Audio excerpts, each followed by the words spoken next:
संसार सागर। कैसे आप समझ सकते हैं कि संसार को सागर कह दिया? अच्छा, कभी समुद्र के किनारे जाने का मौका मिला आपको?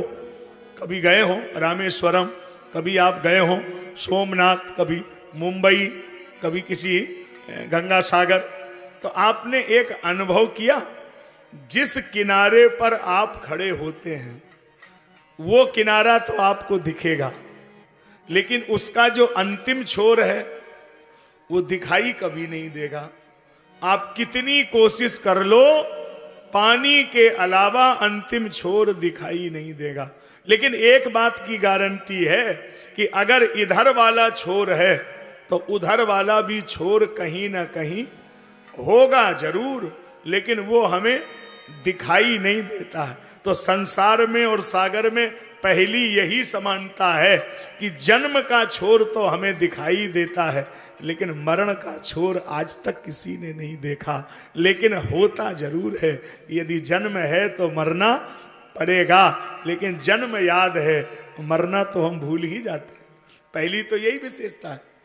दूसरी सागर में और आप में विशेषता यह है कि सागर देखने में भले ही बहुत बड़ा हो, भले ही देखने में जल बहुत निर्मल लग रहा हो, बड़ा सुंदर लगता है देखने में, लेकिन ध्यान रखना दूर से ही देखने में अच्छा है। जब चुल्लू में पानी भरोगे तो पी नहीं सकते, है खारा। इसी तरह ये संसार देखने में ही अच्छा लगता है, लेकिन जब व्यवहार करोगे तो सागर की तरह खारा है। व्यवहार में ये संसार मीठा नहीं है। इसलिए भगवान जेल में आए, ये विषय है। तो जेल में क्यों आए? कर्म तो बांध नहीं सकता है, वासना से बंधेंगे नहीं। जेल में क्यों आए? जेल में तो नहीं आना चाहिए। अच्छा, अब इस पर भी मनन कर लीजिए। आदमी की 3 मूलभूत आवश्यकताएं हैं। बोलो कौन कौन? आप लोग बोलते नहीं हैं, कितने सीधे आदमी आप लोग, थोड़ा तो बोलो।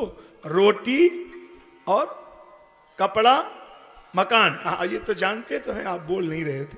ये 3 मूलभूत आवश्यकताएं, यही हम लोगों ने सीखा होगा, ये सब नहीं जान लिया। रोटी कपड़ा मकान बस मिल जाए, इतने में काम हो जाएगा। अच्छा, आप सुन लीजिए भूरेपुर वालों, और दिमाग से निकाल दो आज ये बात। रोटी कपड़ा मकान आदमी की आवश्यकता नहीं है। क्यों? ये तीनों चीजें आपको फ्री मिलेंगी, और गारंटी हम ले रहे, फ्री, और जीवन भर तीनों फ्री। रोटी फ्री, कपड़ा फ्री, मकान फ्री। तो तीनों फ्री कहां मिलेंगी? जेल में चलो, तीनों फ्री। जाएंगे? क्या अजीब बात कर रहे हो, वहां तीनों फ्री है, लेकिन वहां जाएगा कोई नहीं।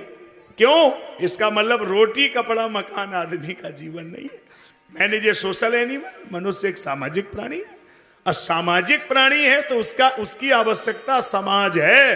रोटी कपड़ा के बिना तो रह सकता है, समाज के बिना नहीं रह सकता। यदि समाज उसे निगलेक्ट कर देगा तो भी नहीं जी पाएगा, और समाज से वो निगलेक्ट हो जाए तो भी नहीं जी पाएगा। उसकी आवश्यकता समाज है। इसलिए पुराने जमाने में सजा फांसी नहीं होती थी, एक ही दंड था कि अगर उसने कोई समाज विरोधी कर्म किया है तो खाली यही सजा थी कि बोले इसे सब जने मिलकर छोड़ दो, कोई इसको कहीं कोई इसका पानी नहीं पिएगा, भोजन नहीं करेगा। और जैसे ही समाज उसे छोड़ देता था तो मरने के बराबर उसको दंड मिलता था। यही तो पहले दंड था। तो सबसे बड़ी आवश्यकता समाज है, और समाज के साथ यदि आपको रहना है तो ये पक्का है कि आपको झुकना पड़ेगा, विनम्र होना पड़ेगा, बंधन में बंधना पड़ेगा। तो भगवान ने बंधन को स्वीकार किया, जेल में आए। इसका आशय है कि भगवान ने भी बंधन माना, भगवान ने भी परेशानियों को सहा।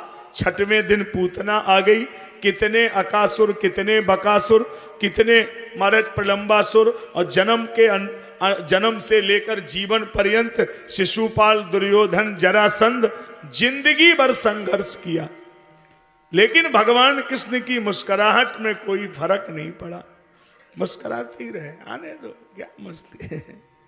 जीवन का मतलब बड़ी मस्ती में जीना है। भगवान कृष्ण से सीखना है कि इन्होंने मुस्कुराहट में कभी अंतर लाए ही नहीं। अब एक बात हम आपको बता तो दे रहे हैं, लेकिन आप करना नहीं, करने के लिए मना कर रहे, करने लायक बात नहीं है।